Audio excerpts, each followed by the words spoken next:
Coming up, President Biden plans to attend the NATO summit to discuss the Ukraine war. And Pfizer seeking to authorize a second COVID booster for the elderly. And to celebrate International Women's Month, we have Emerson filmmaker Julia Cross here to talk about her female-driven productions. Stay tuned for all that and much more today, Wednesday, March 16th.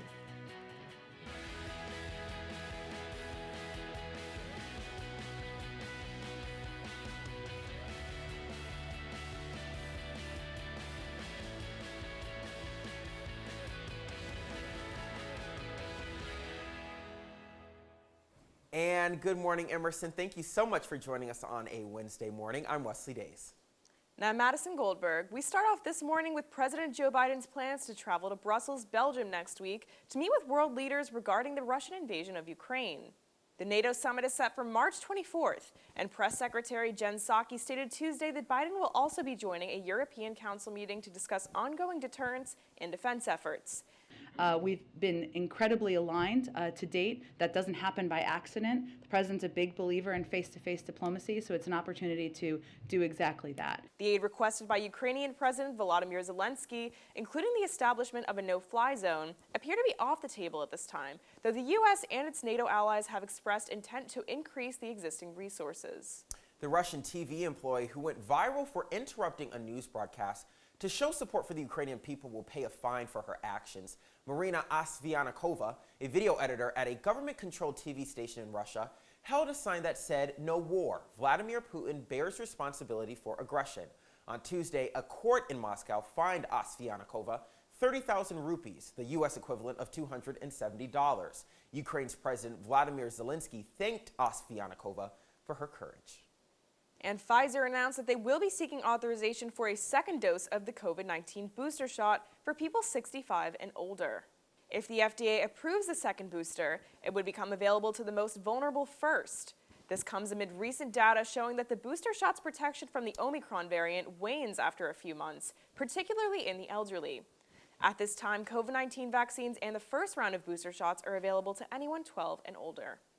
Now let's go to Maximo for the latest in politics. Madison, the U.S. Senate voting in favor of the Sunshine Protection Act yesterday. If passed, this would mean the end of daylight saving practices around the country. Now, this was a unanimous vote, and supporters say this move will make people healthier, while opponents argue there will be days in the winter where sunrises come after 8 a.m. Now, right now, daylight savings is not practiced in Arizona and Hawaii. The bill now goes to the House. In other news, Sarah Bloom Raskin withdrawing her consideration from the Federal Reserve Board of Governors. She did this yesterday in a letter to President Joe Biden, and he nominated Raskin in January to the position of Vice Chair of Supervision for the board. Now, her decision to withdraw comes from her stance on climate change and the opposition she has faced in and out of the Senate. Now, officials say it was also because Raskin would not have received enough votes from the Senate during her confirmation. Here in Boston, Mayor Michelle Wu proposing new restrictions to the hours when protesters can demonstrate at private residences. But city council officials say this may impose on their First Amendment rights. More than 20 people also testifying against Wu's proposal at a virtual hearing yesterday. The proposal comes as people have been protesting at early and late hours outside of the mayor's private home. Now, if passed, Wu's proposal would delay the start time of a demonstration by 2 hours. Currently, Boston allows loud demonstrations from 7 a.m. to 11 p.m. That's all I have for you today at Politics. Back to you at the desk. Maximo, thanks so much. The U.S. Attorney's Office has charged local social justice activists Monica and Clark Grant with an 18-count indictment that includes 13 counts of wire fraud. In 2017, the Grants created an organization called Violence in Boston that aims to limit and reduce crime in the area. The attorneys for the Grants say that they are fully cooperating with authorities. The prosecutors claim the husband and wife used the charitable donations for personal benefit. Clark Grant was previously charged with 2 counts of fraud in October. Arraignment dates in both cases have yet to be determined. And local and civil immigration rights activists have called for an investigation of the East Boston Neighborhood Health Center amid allegations that immigrant patients receive discriminatory treatment. The group Centro Presente and Lawyers for Civil Rights identified 9 cases dating back to 2018 in which multiple immigrant women insured through Mass Health did not receive adequate medical treatment. sometimes for several months. In health-related news, the number of COVID breakthrough cases in the state continues to decline.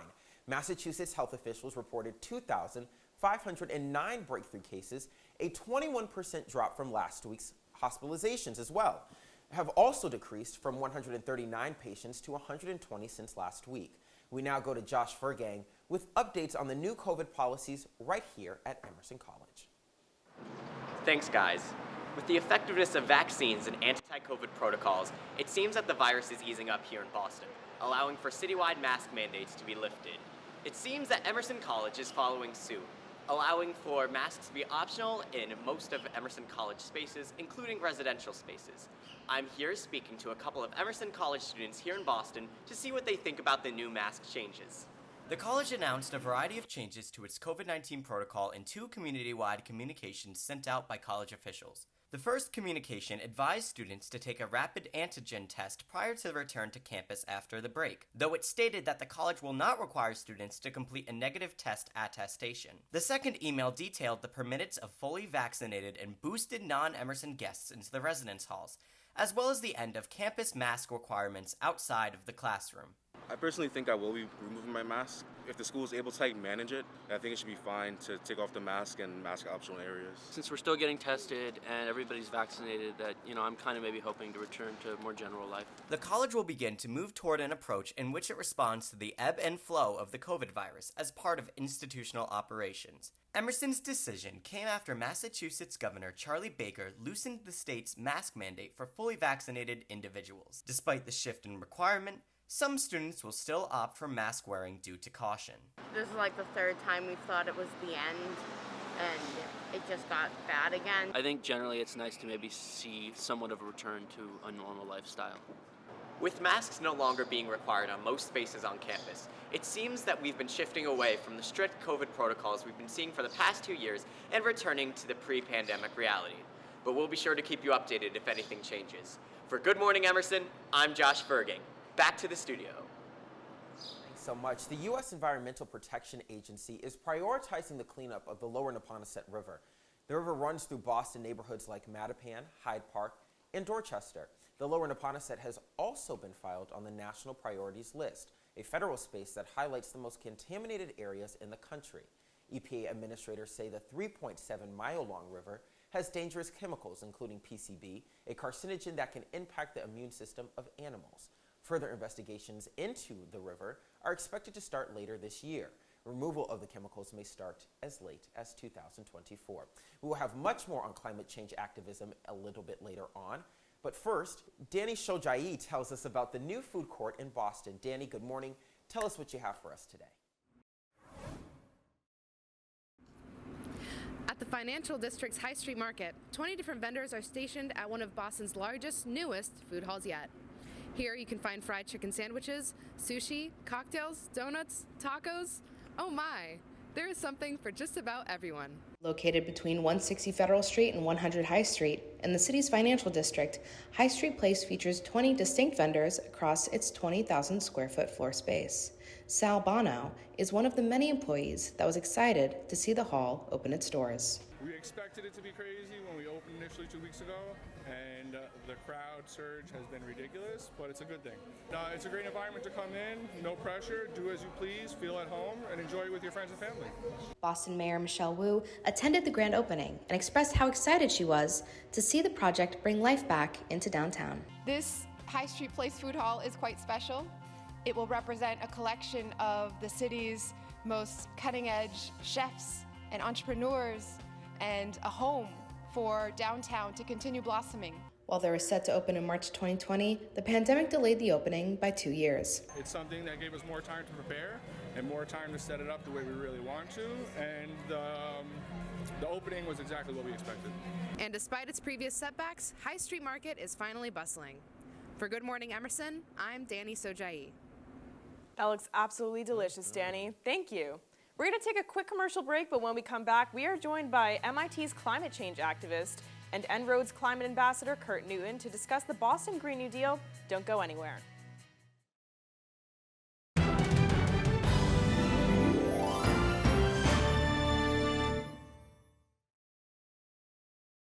And welcome back to Good Morning Emerson. Joining us now is a representative for the nonprofit organization 350 Mass and climate change activist Kurt Newton. Thank you so much for joining us today, Kurt.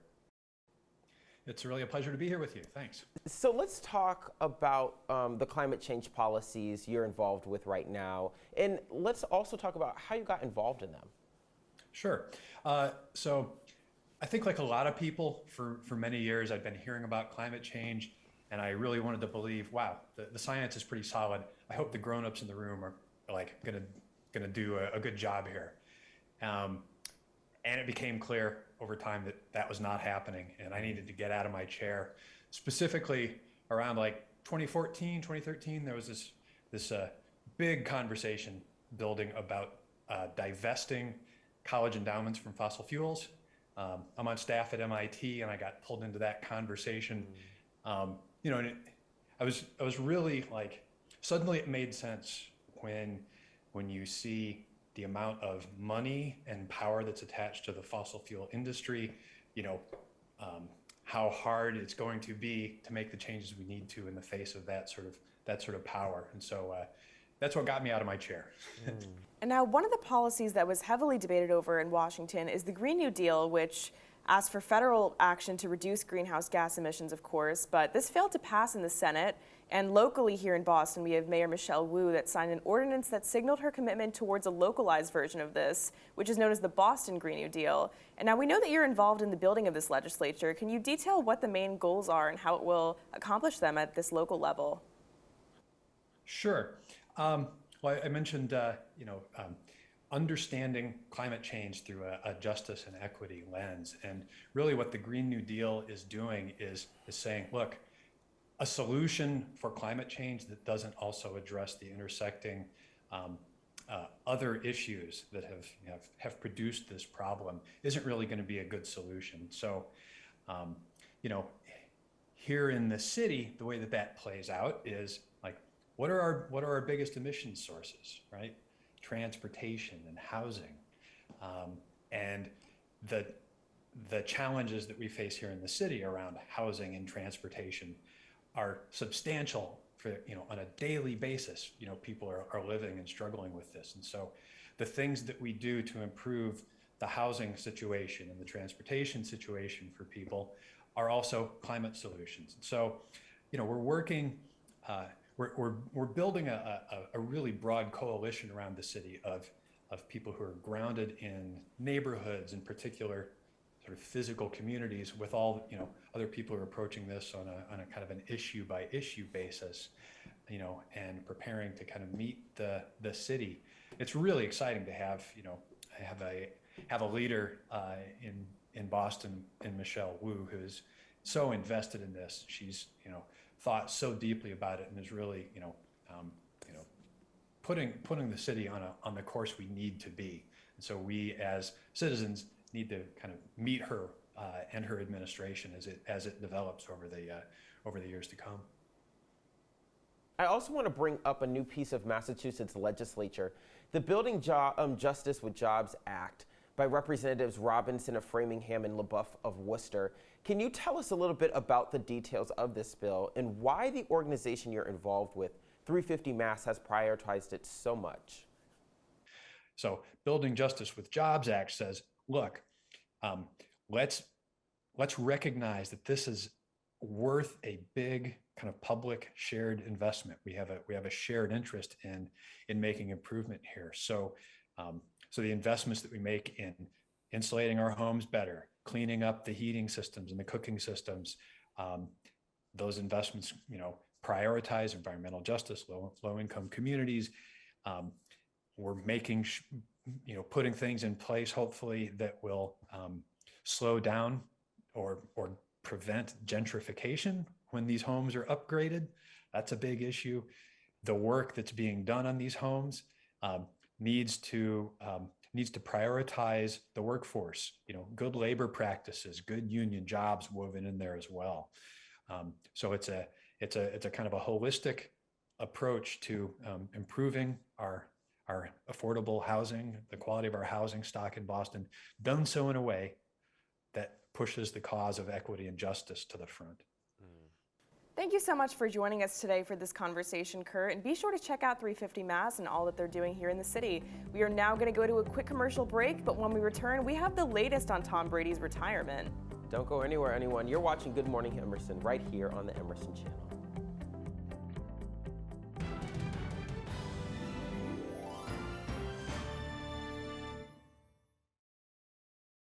Welcome back to Good Morning Emerson. Boston's hottest new music venue, Roadrunner, opens in Brighton on Tuesday. The building is located on Guest Street and is a part of the Boston Landing Complex. The first concert will be performed by Billy Strings, a Grammy-winning guitarist and bluegrass musician. And $25 from each ticket purchased at Billy Strings' show will go out to the Shout Syndicate, a local fundraising organization for youth-led arts programs here in Boston. Some anticipated upcoming shows include Bleachers, Olivia Rodrigo, and Chelsea Cutler. Local baseball fans can now rejoice after months of labor negotiations that pushed back the starting date for the season. But Red Sox fans and players reported to spring training on Sunday in Fort Myers, Florida. The team is expected to start exhibition games as early as tomorrow. Red Sox manager Alex Cora said his primary goal at the training is to reconnect with his players ahead of the season. The first Red Sox game is April 7th in the Bronx against the New York Yankees. The first home game will be played against the Minnesota Twins on the 15th. For more on sports, we go to Jackson Tolliver to hear about Tom Brady's sudden and unexpected return to the NFL. Jackson, what is going on? That's right, Wesley. Longtime New England Patriots quarterback Tom Brady is coming out of retirement after a whopping 40 days. The last couple of months have featured NFL reporters announcing his retirement, his father saying he isn't retiring, Tom saying he is retiring, and then Tom announcing Sunday that he will remain the quarterback for the Tampa Bay Buccaneers. Tom said in his announcement, "I've realized my place is on the field and not in the stands." Is this a publicity stunt for Brady, or did he really mean to retire just over a month ago? It remains unclear, but one thing is certain. Tampa Bay fans are rejoicing. The Buccaneers' Super Bowl odds have jumped from 20-1 to 10-1. Brady will look to bounce back from a playoff loss to win a Super Bowl for the 5th time in a row. Tom Brady isn't the only NFL quarterback making headlines, though. Aaron Rodgers announced last week that he will remain on the Green Bay Packers after speculation that he would be signing with a new team or even retiring. The Packers are giving him a deal that includes $150 million over the first 3 years. While Rodgers stayed, many quarterbacks moved, including former Super Bowl winner Russell Wilson, who was traded from Seattle to the Denver Broncos. Former number 2 pick Carson Wentz was traded from Indianapolis to the Washington Commanders. Many teams still remain without a starting caliber quarterback, so expect more QB moves to take place over the next few weeks. Another number has been sent up to the rafters for the Boston Celtics as former big man Kevin Garnett's number 5 was retired this past Sunday. Garnett was a key factor in winning the 2008 championship alongside Paul Pierce and Ray Allen, who were both in attendance for the ceremony on Sunday. The three shared a hug in the midst of Kevin's interview with another former teammate, Brian Scalabrine, where Kevin delivered a heartfelt thank you to Celtics Nation. And I took that into the press conference, and the first thing I did after the press conference was come in here, and I looked up at the rafters, and I just manifested not only a championship, but seeing myself immortal in the ceiling. Feel me? Garnett averaged 15.7 points and 8.3 rebounds per game during his 6 seasons with the Boston Celtics. He joins Paul Pierce as the second member of that championship team to have his number retired. While many Emerson students spent last week relaxing, student athletes were competing, and it seems as if their efforts have paid off. 6 Emerson students were named NUMAC Players of the Week for the week of spring break, making a strong start to the spring season. Ryu Watanabe, Maria Nicolishin, Callie Pratt, Mackenzie Killo, Johnny Maffey, and Burke Swan all received the honors representing men and women's tennis, softball, baseball, and men's lacrosse. Congratulations to all the winners, and best of luck continuing your success for the remainder of the season. Back to you.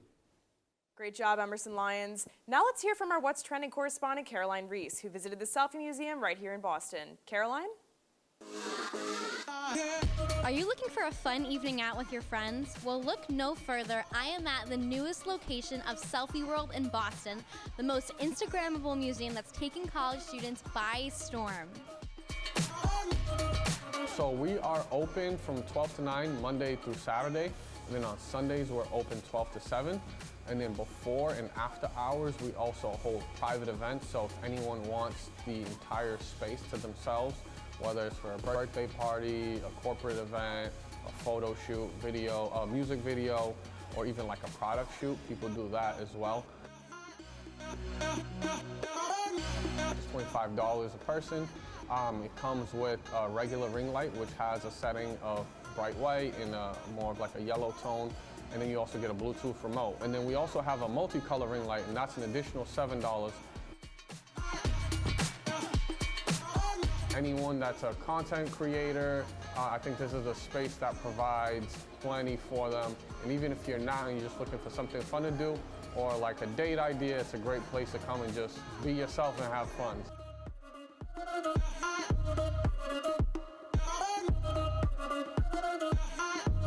Selfie World is one of the best ways to spice up your Instagram and TikTok feeds, and I can tell you for sure that you do not want to miss out on this experience. For Good Morning Emerson, this is Caroline Reese. Back to you. Caroline, thanks so much. We're going to take a quick commercial break, but when we come back, our interview with Emerson film student Julia Cross discussing her experience creating female-driven productions. You're watching Good Morning Emerson.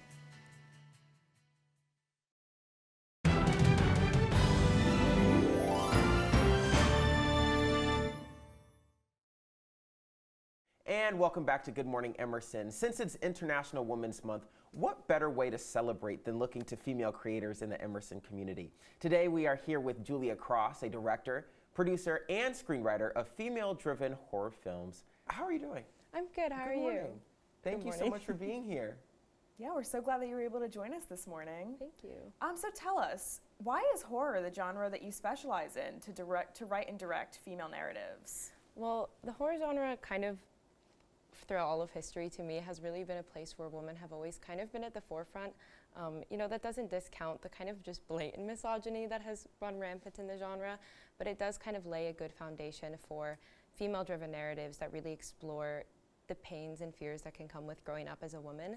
And as somebody who just like loves the horror genre, I always have, and also has always just naturally been inclined to write stories, you know, about womanhood and about growing up as a woman and about femininity. It kind of only naturally made sense for me to kind of take that route of, you know, creating stories that, you know, deal with things related to horror and kind of pull elements from the horror genre, but also deal a lot with just being a woman and kind of the fears and the pain and the anxiety that can come from that. Okay, so you recently just released your first film here at Emerson. It's called But I Made Cake. Can you tell us a little bit about that? What was the inspiration behind the project, and where did you get the name? So But I Made Cake is a short film that I came up with in high school, actually. I was in my junior year science class, and I kind of had this vision for a movie that's a little bit horror and also about cake, and it kind of took itself into very strange directions, and that turned into a 2-page script that I kind of put down for a while. But then my freshman year, my first semester, I met this girl, Ari Taralba, who ended up being one of my executive producers, along with Aries Fun. And I pitched the idea to her, and she was like, I'll produce that. And I thought she was joking. She wasn't. And I ended up turning that script into like an 8-page script, and then we pitched it to EIV, and then it got picked up, and then we actually made it. But essentially, the film follows this character of Sabrina, who is a young woman that really idealizes love and relationships and is a bit obsessive about them, and kind of puts herself into this, you know, destructive cycle of just like endless relationships that never really satisfy this hunger she has within herself. And without spoiling too much, throughout the film we see her kind of go through one final cycle of a relationship that, again, doesn't really satisfy her, and then watch her physically tear herself to pieces. That's really interesting. Yeah, very interesting concept, very creative. So, are you currently working on any other new projects now, ever since you made this film? Yeah, so I'm currently executive producing a short film called The Banshee of Hawthorne that I wrote and am currently directing. I'm working alongside a really, really awesome cast and crew, and my executive producers Lauren Longstreet and Kenny Wood. And we're actually shooting this weekend and next weekend, so that's really exciting. But this is another horror short film, bit of a different genre. The last one was a body horror. This one is more of a supernatural teen drama, inspired by a lot of the classic supernatural teen drama TV shows and movies that many people, I'm sure, have heard of. But it essentially follows this character of Maeveen O'Neill, who is a very hopeless teenage girl, and she kind of unwillingly transforms into a banshee and then accidentally becomes the town of Hawthorne's local cryptid, which her best friend Will is hunting. That is so exciting. That is so exciting. Well, Julia, thank you so much for joining us today. We really appreciate it. Now, for more entertainment news, let's go to Jillian. Jillian, good morning to you. Thanks, Wesley. Well, this week in entertainment, a new face is joining the Marvel Cinematic Universe. And she's the franchise's first Muslim teen superhero. Marvel posted the new trailer to their Twitter Tuesday morning, and the Disney Plus series follows a teenage Pakistani-American girl who daydreams about fighting alongside her favorite superheroes. This character comes from the 2013 Marvel Comics, and the series acts as her origin story. You can stream it on Disney Plus starting June 8th. And just as one actress's career is taking off, another's is taking a break. Sandra Bullock is putting her acting career on pause. The Miss Congeniality star says she's not sure how long her break will be, but she just wants to be at home with her family. Her new movie Lost City, featuring co-stars Channing Tatum and Brad Pitt, will be her last until further notice. The film hits theaters March 25th. And in other news, Dolly Parton is pulling out of this year's Rock and Roll Hall of Fame nominations. The music icon saying she hasn't quite earned that right yet. Parton also says she doesn't want to split any votes or steal the spotlight from other talented artists, especially first-time nominees like Eminem, Duran Duran, and Lionel Richie. The 9 to 5 singer says she hopes the Rock and Roll Hall of Fame will consider her sometime in the near future, and she wishes all this year's nominees the best of luck. Finally, if you're walking around Boston this week, keep an eye out for Zendaya. The Euphoria star was spotted Monday afternoon walking her dog on Newbury Street. She posted on her Instagram story saying she'll never take her dog shopping again. Apparently, he caused quite the scene when the actress was just trying to buy a pillow. Sources say she's in town to film a new romantic comedy called Challengers. Well, Wesley and Madison, if you see me walking around Boston this week, it's probably because I'm looking for Zendaya. You know what? I'm right there with you, Jillian. If you see me on the streets of Boston, mind your business and keep walking, okay? Jillian, thanks so much. I hope Zendaya is really enjoying her time in our great city. According to the ranking website Niche, Cambridge is the second best city to live in the country. Get this. The website, which creates rankings based off data from the FBI, CDC, and the U.S. Census Bureau, said the city received an A for its nightlife, fitness centers, and friendliness towards family. The only city to beat our beloved Cambridge is the Woodlands in Texas. Did you know that? How interesting. That is what a very different city from Cambridge, too. You know, like, what, I wonder, like, why not Boston? But, I mean... Boston's great. Boston is great. Why are we saying this and we're right in Boston? Boston needed to be number one, okay? That's all we're Boston saying. is number one in our hearts. It is number one in our hearts, and Cambridge is number 2 to our country. So it's fantastic. Fantastic news. That's all we have for you today. Thank you for waking up with us, and we'll see you next time here on Good Morning Emerson. Have a great day, everyone.